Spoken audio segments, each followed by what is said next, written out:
Mary, coming at you guys with a quick video. So again, this is not a prophetic word. I just wanted to elaborate on how do you know what your God-given purpose is? How do you find your purpose? All right, so the very first thing is that you don't go looking for it. Your purpose will find you. Now, what do I mean by that? Us looking for our purpose. When we're younger, we're told that, hold on, what is this?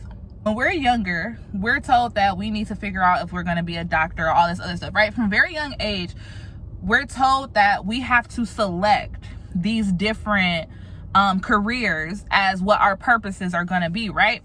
So that's the first thing that's wrong, because we're not allowing ourselves to let life guide you. You know what I'm saying? Like, and that's how your purpose finds you, is you let life guide you. You don't, oh, I'm going to be a doctor, like how I was. I'm going to be a doctor and da, da, da, da. And then you go crazy following this path when I was having experiences simultaneously that were kind of directing me towards teaching. But I'm just like, nope, I done chose to be a doctor, so that's what I'm going to be.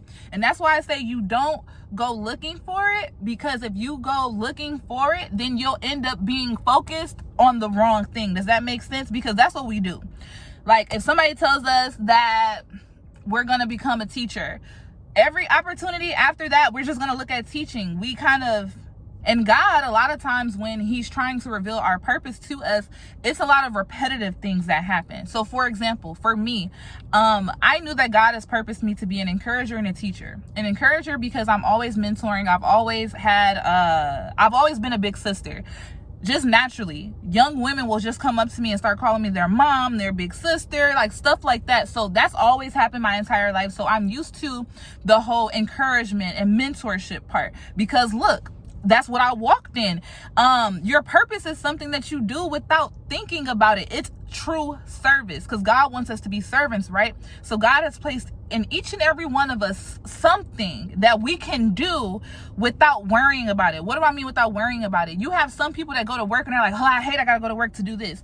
But when it's your purpose, you're happy to go to work. Why? Because it's something that you can do without getting paid for. So what is it? Something that you can do without getting paid for, right? And for me, that was that mentoring. That was that teaching.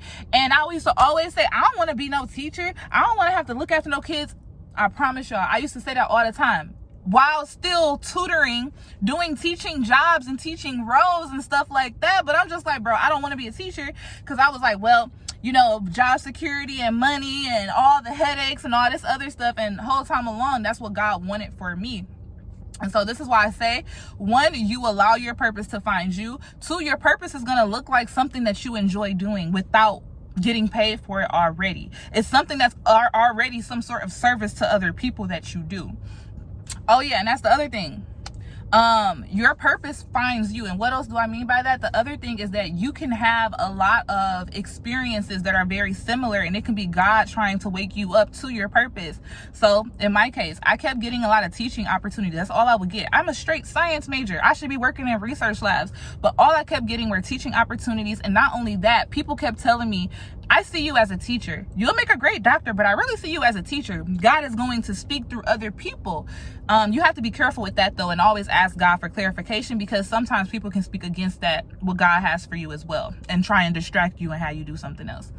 But really, finding your purpose is not a job that you have.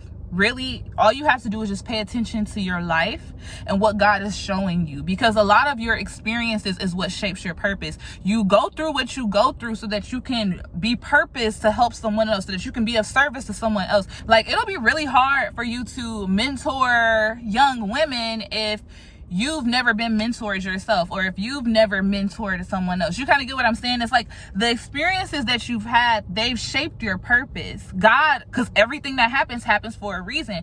It's up to you to pay attention. So when you guys finish watching this video, I want you to walk away saying, I am not finding my purpose. God is bringing me to my purpose. My job is to just pay attention, okay? Your job is to just pay attention to the experiences, to the people, to the way that you feel, and all these other things, all right? But I wanted to help you guys, because I'm happy I figured out my purpose. I'm in my lane. I'm not swerving in nobody else's lane, period. Love y'all.